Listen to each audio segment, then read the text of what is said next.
With the world in chaos, what's really needed is someone to finally make sense of humans.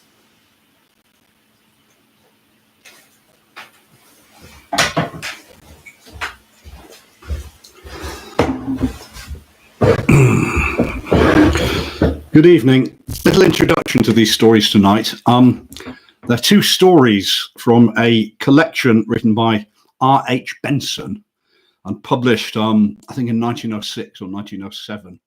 And the collection of stories that they're linked by there's a framing device in which a number of priests are gathered together at a seminary in Rome, and each evening they while away the hours after dinner by exchanging ghost stories. Now, if you enjoy this kind of thing, then please do consider becoming a patron of this channel. You can do that. I've put a link at the top of the chat, but you can go to patreon.com/Robert Lloyd Parry, all one word, or you can make a one-off donation at anunki.co.uk/contact. And please spread the word if you enjoy it. So this is Father Macclesfield's tale. Monsignor Maxwell announced next day at dinner that he'd already arranged for the evening's entertainment. A priest whose acquaintance he'd made on the Palatine was leaving for England the next morning, and it was our only chance, therefore, of hearing his story. That he had a story had come to the canon's knowledge in the course of a conversation on the previous afternoon. He told me the outline of it, he said, and I think it very remarkable. I had a great deal of difficulty in persuading him to come and repeat it here to the company this evening, but he promised that he would. I trust, gentlemen, that you don't think I have presumed by inviting him. Well, Father Macclesfield arrived at supper. He was a little, unimposing, dry man with a hooked nose and grey hair. He was rather silent at supper, but there was no trace of shyness in his manner as he took his seat upstairs, and without glancing around once, he began in an even and dispassionate voice. I once knew a Catholic girl that married a Protestant 3 times her age. Now, I entreated her not to do it, but it was useless. And when the disillusionment came, she used to write me the most piteous letters, telling me that her husband had in reality no religion at all, that he was a convinced infidel, and he scouted even the idea of the soul's immortality. After 2 years of married life, the man died. He was about 60 years old, but very hale and hearty until the end. Well, when he took to his bed, his wife sent for me, and I had half a dozen interviews with him, all quite useless. And he told me plainly that he wanted to believe. In fact, he said that he thought of annihilation was intolerable to him. If he'd had a child, he would not have hated death so much, he said. If his flesh and blood in any manner survived him, he could have fancied that he had a sort of vicarious life left. But as it was, there was no kith or kin of his alive, and that he could not bear. Now, I must say that his deathbed was extremely unpleasant. He was a coarse old fellow with plenty of strength left in him. And he used to make remarks about the churchyard and, in fact, the worms that used to send his poor child of a wife half fainting out of the room. He'd lived an immoral life too, I gathered. Just at the last, it was disgusting, I'm afraid. The agony was a very long one, and he grabbed at the curtains around the bed, calling out, and all his words are about death and the dark. It seemed to me that he caught hold of those curtains about his bed as if to hold on somehow to this world. And at the very end, he raised himself clean up in the bed and stared horribly out of the window that was open just outside, opposite. Now, I must tell you immediately that beneath this window, there lay a long walk between sheets of dead leaves and laurels on either side. Their branches met overhead. So it was very dark there, even in the summer. And at the end of the walk away from the house was the churchyard gate. Father Macclesfield paused and blew his nose. And then he went on, still not looking at us. Well, the old man died, and he was carried along this laurel path and buried in the churchyard. His wife was in such a state that I simply dared not leave her. I mean, she was frightened to death, and indeed the whole affair of her husband's dying was horrible to witness. But she would not leave the house, she said. She had a fancy that would somehow be cruel to him. She used to go down twice a day to pray at his grave, but she never went along the laurel walk. She'd always go around by the garden and in at a lower gate, and then come back the same way, or by the upper garden. Now, that went on for 3 or 4 days. The man had died on a Saturday and was buried on Monday. It was in July, and he had died at about 8 o'clock. Now, I made up my mind to go on the Saturday after the funeral. My curate had managed along very well for several days, but I did not like to leave him for a second Sunday. On the Friday at lunch, the widow's sister had come down, by the way, and she was still in the house. But on the Friday, the widow said something about never daring to sleep in the room where the old man had died. Well, I told her frankly that was nonsense and so on. But you must remember that she was in a dreadful state of nerves, you see, and she absolutely persisted. So eventually I said that I would sleep in the room myself. I had no patience with ideas like that back then. Well, of course, she said all sorts of things, but I had my way, and my things were moved into the room on Friday evening. I went to my new room about 8:15 to put on my cassock for dinner. It was very much as it had been when the old man had died. Rather dark because of the trees at the end of the walk outside. There was the 4-poster bed there with the same damask curtains, the table and chairs, and the cupboard where his clothes were kept, and so forth. Now, when I put on my cassock, I went to the window to look out. To the right and left were the gardens with the sunlight just off them, but still very bright and gay with the geraniums. And exactly opposite was the laurel walk. It was like a long, green, shady tunnel. I could see straight down it to the church gate, which was about 100 yards away, I suppose. There were limes overhead and laurels, as I said, on either side. Well, I saw at that moment, coming up the path, I suppose it'd be about 50 yards off, and a man, and it seemed to me at once that he was drunk. He staggered several times as I watched, and once or twice I saw him catch hold of a tree and cling against it as if he was afraid of falling down. And then he left it, and he came on again, slowly towards the house, going from side to side with his hands held out. He seemed desperately keen to get to the house. Now, I could see his clothes, and I was astonished that a man so dressed should be behaving in this way. Because, I mean, he was quite plainly a gentleman. He wore a white top hat and a grey cutaway coat and grey trousers, and I could make out his white spats. And then it struck me that the poor fellow must be ill. And I looked harder than ever, wondering whether I ought to have had to go down to help him. When he was about 20 yards away, he lifted up his face, and it struck me as very odd, because it seemed to me that he was extraordinarily like the old man that we'd buried on Monday. Because it was darkish where he was, and the next moment he dropped his face, he threw up his hands, and promptly fell flat onto his back.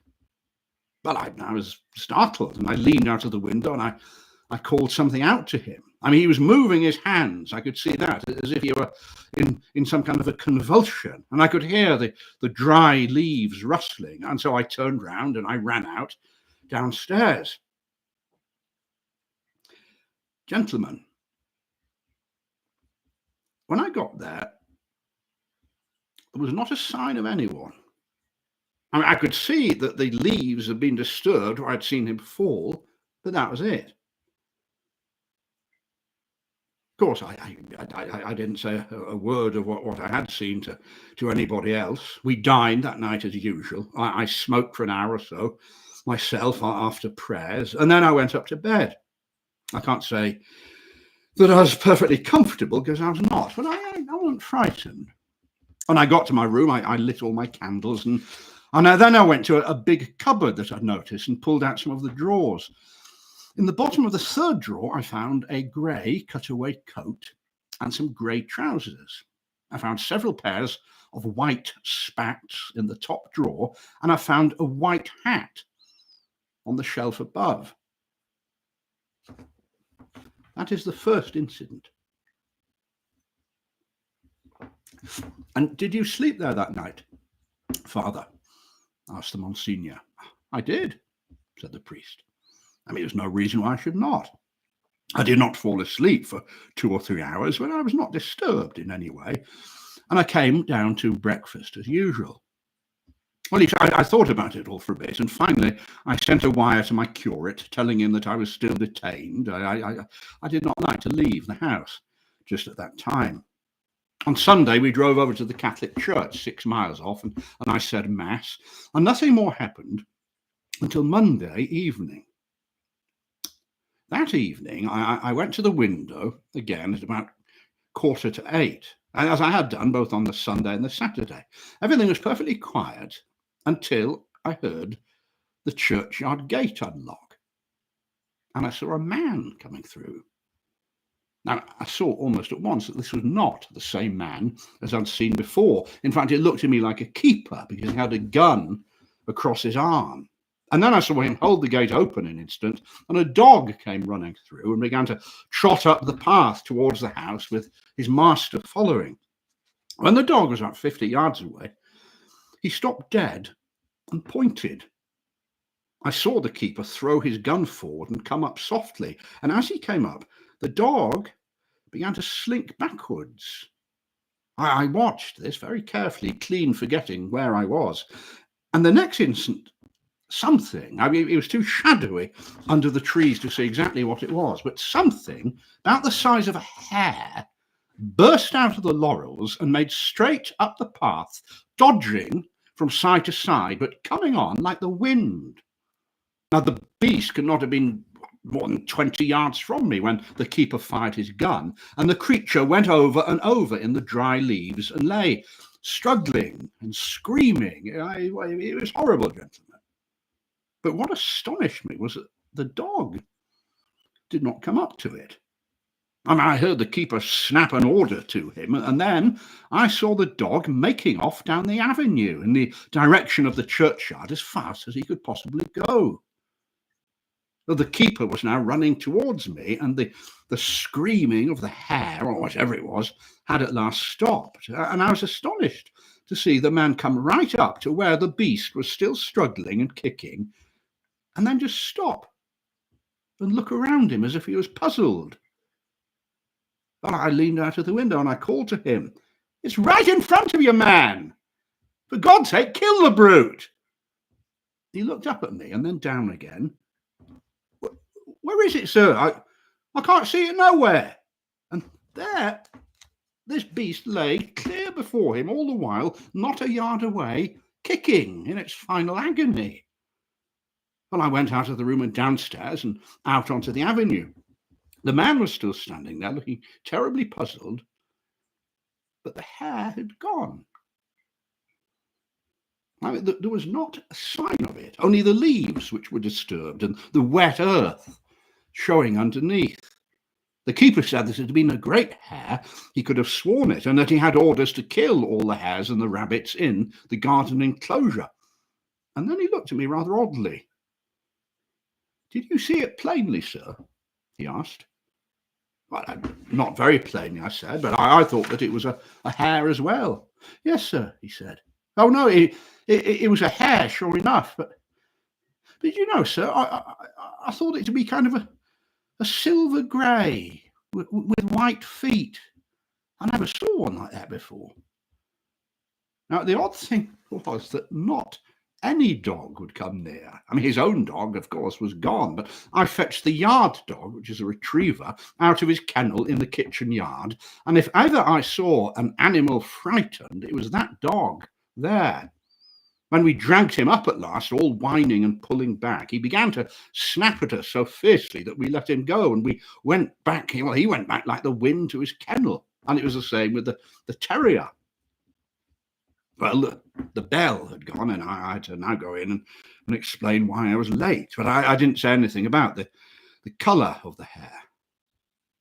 Anyway, that was the second incident. Father Macclesfield stopped again, smiled reminiscently to himself. But again, before we had time to comment or question, he went on.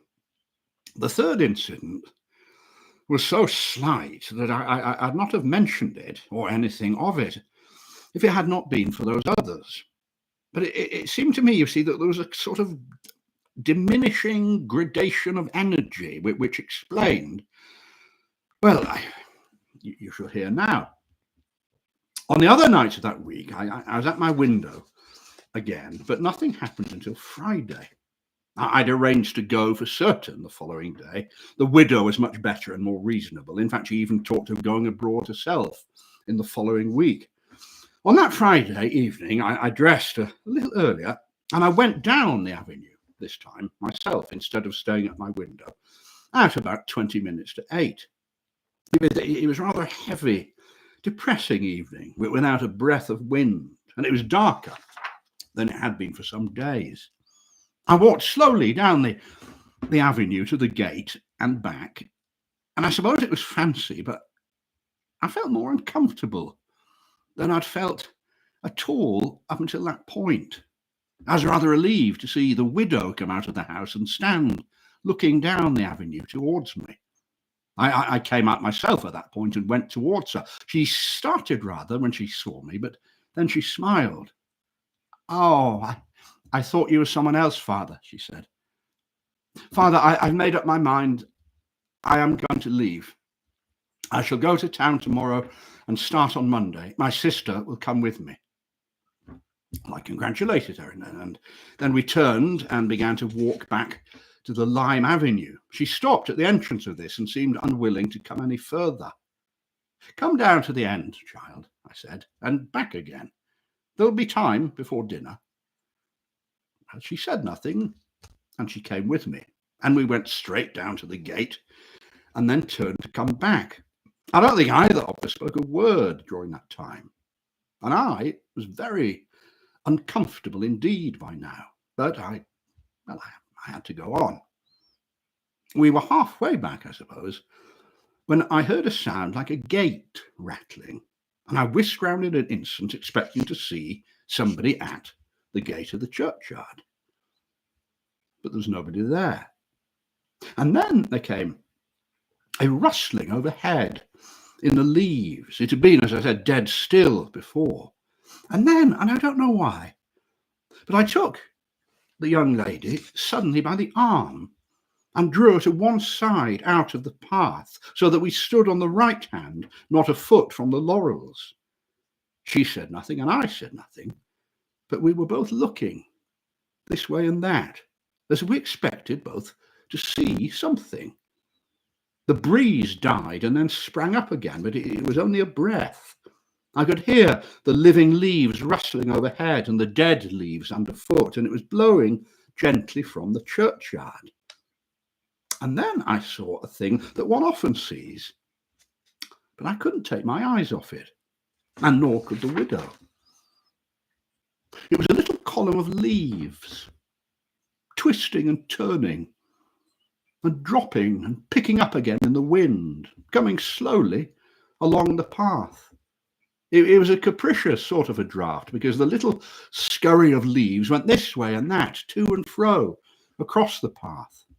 It came up to us, and I could feel the breeze on my hands and face. One leaf struck me softly on the cheek, and I can only say that I shuddered as if it had been a toad. And then it passed on. Now, you understand, gentlemen, that it was pretty dark, but it seemed to me that the breeze died and the column of leaves, and it was no more than a little twist of leaves, sank down at the end of the avenue. We stood there perfectly still for a moment or two, and when I turned, I saw that the widow was staring straight at me, but neither of us said a word. We did not go up the avenue to the house. No, we pushed our way through the laurels and came back by the upper garden. Nothing else happened, and the next morning we all went off by the 11 o'clock train. And that is all, gentlemen.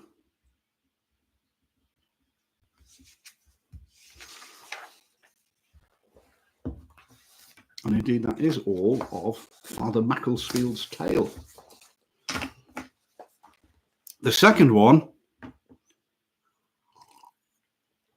is Father Bianchi's tale.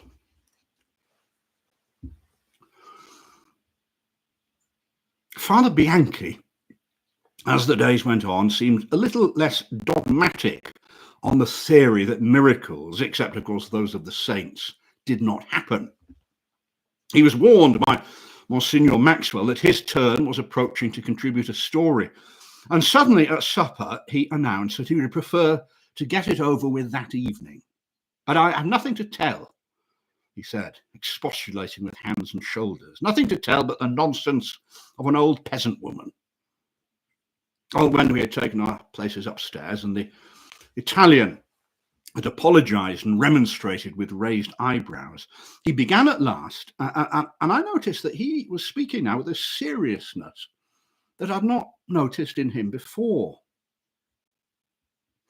When I was first a priest, he said, I was in the south of Italy, and I said my first mass in a little church in the hills. It was a village 10 miles from Naples, and they have many strange beliefs there, as perhaps you know. All along the coast, you see, they set lights in the windows on one night of the year because they relate that Our Lady once came walking on the water with her divine child and found no one to give her shelter. Well, this village that I was in, and we will call it Aripezza, was not on the coast. It was inland, but it had its own superstitions to compensate for that. Superstitions cursed by the church. Now, I knew little of this when I went there. I'd been in the seminary until then. The parrocho was an old man. Oh, God, he was old and infirm. You know, he could say mass sometimes on Sundays and feasts, and that was all. And so I went to help him. There were many at my first mass, as the custom is, and they all came up to kiss my hands when it was done. When I came back from the sacristy again, there was an old woman waiting for me in the church who told me that her name was Giovannina. I'd seen her before as she kissed my hands. She was as old as the parrocho himself. I couldn't tell you how old, but she was yellow and wrinkled as a monkey. She put 5 louis into my hands. 5 masses, Father, she said, for a soul in purgatory. And the name, I said. That does not matter, she said. And you will say them, Father, at the altar of San Espedito. Well, I took the money and I went off. And as I went down the church, I saw her looking after me, as if she wished to speak further, but she made no sign. And I went home. And I had a dozen other masses to say, some to my friends and a couple that the Parocco gave me. And these, therefore, I began to say first. When I'd said the fifth of the 12, Giovannina waited for me again at the door of the sacristy, and I could see now that she was troubled. Have you not said the masses, my father? She said. He is still here. I didn't notice what she said except the question. I said, no, I had others to say first. She blinked at me with her old eyes for a moment, and I was going on, but she stopped me again. Oh, father, say them at once. He is waiting. And then I remembered what she'd said before, and I got rather angry. Waiting, is he? I said.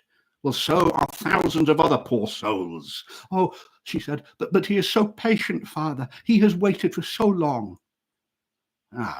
I said something sharp to her. I forget what it was, but the Parocco had told me not to hang about and talk nonsense with women, and I was going on. But then she took me by the arm. Have you not seen him too, father? She said.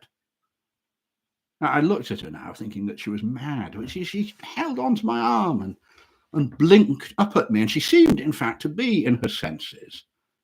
I told her to tell me what she meant, but she wouldn't. Anyway, at last I promised that I would say the masses at once. The next morning, I began the masses. I said 4 of them, and at each one the old woman was there close to me, because I said them at the altar of San Espedito that was in the nave, just as she had asked me, and I had a great devotion to that saint myself, and she was always at her chair just outside the altar rails. I scarcely saw her, of course, because I was a young priest then, and I'd been taught not to lift my eyes when I turned around. But on the 4th day, I did look at her at the Ora Fratres, and she was staring not at me or the altar, but at the corner on the left. I looked there when I turned, but there was nothing there but the glass case with the silver hearts in it to San Espedito. That was on a Friday. And in the evening, I went to church to hear confessions. And when I was done, there was the old woman waiting. They're nearly done, my father, she said. And you will finish them tomorrow. I told her that, yes, I would finish them tomorrow. But she made me promise that whatever happened, I would do them tomorrow. And then she went on. Then, father, I will tell you what I would not tell you before. I do not know the man's name, but I see him each day during the Mass at that altar. He's in the corner, father. I've seen him there ever since the church was built. Well, I knew that she was mad then, but I was curious about what she'd said, and so I asked her to describe who she'd seen to me. And she was perfectly happy to do that. Yeah, I expected a man in a sheet or in flames or something of that kind, but no. She described to me a man in a sort of dress that she didn't recognize, a tunic to the knees, with a sort of a cap and a short sword in his hand. Well, I saw in a moment that she was thinking of San Espedito himself. You know, he was a Roman soldier, you remember, gentlemen. And does he wear also a steel breastplate? Or does he have a helmet? I said. No, father, she said. No, he has neither of those things, but there is a bull beside him. Well, gentlemen, you can imagine how taken aback I was by that. I just didn't know what to say. The Monsignor now leant forwards. Mithras, he said abruptly. Father Bianchi smiled. Monsignor knows everything, it seems. And then I broke in, because I was more interested than I knew. Tell me, Monsignor, what is Mithras? Well, the priest explained shortly. It was an Eastern worship, extraordinarily pure, introduced into Italy a little after the beginning of the Christian era. Mithras was a god, filling a position not unlike that of the second person of the Blessed Trinity. He offered a perpetual sacrifice, and through that sacrifice, souls were enabled to rise from earthly things to heavenly, if they relied upon it and if they accompanied that faith by works of discipline and prayer.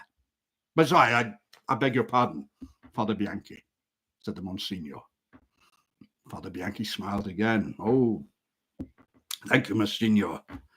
Of course, what you have said, I know now, but I did not know it then. I did not know it for many years afterwards. And I know something else now that I did not know then. Well, to return, I told my old woman that she was dreaming, that it could not be so, that there was no room for a bull in the corner, and that it was a picture of San Anspedito that she was thinking of. And why did you not get the masses said before? I asked. She smiled rather shyly at me then. I did get 5 once said before, she said, in Naples, but they did him no good. And when once again I told the Parocco here, he told me to be off, but he would not say them. And she'd waited for a young priest, it seemed, and had determined not to tell him the story until all the masses were said for this man, and she'd saved up her money all the time.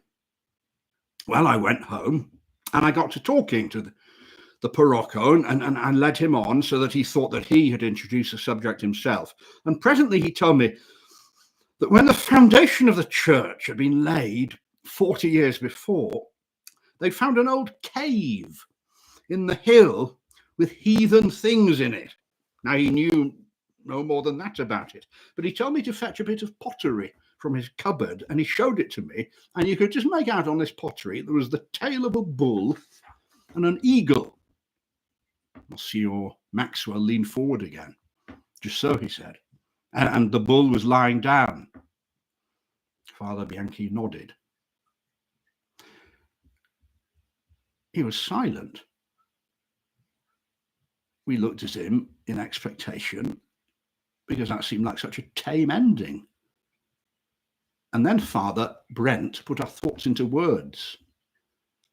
That isn't all, is it, Father Bianchi?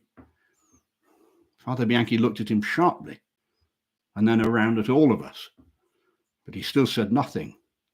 Ah, that is not all, said Father Brent persistently. Oh, bah! Said Bianchi. It was not all. No, if you will have it so. But the rest is madness. As mad as Giovannina herself. You know, what I saw that night, I saw because she made me expect it. You know, it was nothing but the shadow or the light reflecting in the glass case. A perceptible thrill ran through the rest of us now. The abrupt change from contempt to seriousness was really very startling indeed. Tell us, Father, said the Monsignor. We shall think no worse of you for it. Yeah, it was only the shadow. Then what harm is there in telling us now? Go on. You must finish it. It's in the contract. The Italian looked round again, frowned, and laughed uneasily. I have told no one else until today. But you shall hear it, my friends. But it was only the shadow. You understand that? A chorus, obviously insincere, broke out around the room. It was only the shadow, Padre Bianchi, only the shadow. We understand. All right. Well, I went down early the next morning before dawn, and I made my meditation before the Blessed Sacrament, but I couldn't help looking across once or twice at the corner by San Esposito's altar. Now, it was too dark to see anything clearly, but I could make out the silver hearts in the glass case. When I'd finished, Giovannina came in, and I couldn't help stopping by her chair as I went to rest. Do you see anything there now, Giovannina? I said. She shook her head at me. He's never there until Mass begins, she said. Now, that the sacristy door that opens out of doors that was set wide as I came past it in my vestments, and the dawn was coming up across the hills, all purple. Well, I came out into the church. It was all grey in the light of the dawn, but the chapels were still dark. I went up the stairs, not daring to look in the corner, and I set the vessels down. I was arranging the things, and the server came up and lighting the candles, and I still dared not look into the corner. I turned by the right, and I came down, and I stood waiting until the server knelt beside me. And then, you see, I found that I couldn't begin the words. I knew what folly it was, but I was terribly frightened, gentlemen. I heard the server whisper in nomine patris, and then I shut my eyes tight and I began. Well, by the time that I'd finished the preparation, I felt certain that something was watching me from the corner. I told myself, as I tell myself now, I told myself that it was but what that old woman had told me, had fired my imagination. And then at last I opened my eyes to go up the steps, but I kept them down, and I only saw the dark corner out of the corner of my eyes. And then I kissed the altar and I began. Well, it was not until the epistle that I understood that I should have to face the corner at the reading of the gospel. But by then, I do not think I could have faced it directly, even if I had wished to. So when I was saying the Munda Cor in the centre, I came up with a plan. And as I went to read the gospel, I put my left hand over my eyes as if I were in pain, and I read the gospel like that. And so all through the mass, I went on with my left hand up like that against my forehead. I always dropped my eyes when I had to turn that way in any case, and I finished everything and I gave the blessing. As I gave it, I looked at the old woman, and she was kneeling there, staring across at the corner. So I knew that she was obviously still dreaming that she could see something. And then I went to read the last gospel. Well, gentlemen, courage came to me then. And as I signed the altar, I looked straight into the corner. Now, gentlemen, you understand that my head was full of it now. The corner was dark and the shadows were very odd. Padre, we understand, said the Monsignor. But what did the shadows look like? The Italian gripped the arms of the chair and fairly screamed his answer. I will not tell you! I will not tell you! It was but the shadow! It was the shadow only! My God, why did I have to tell you this tale at all?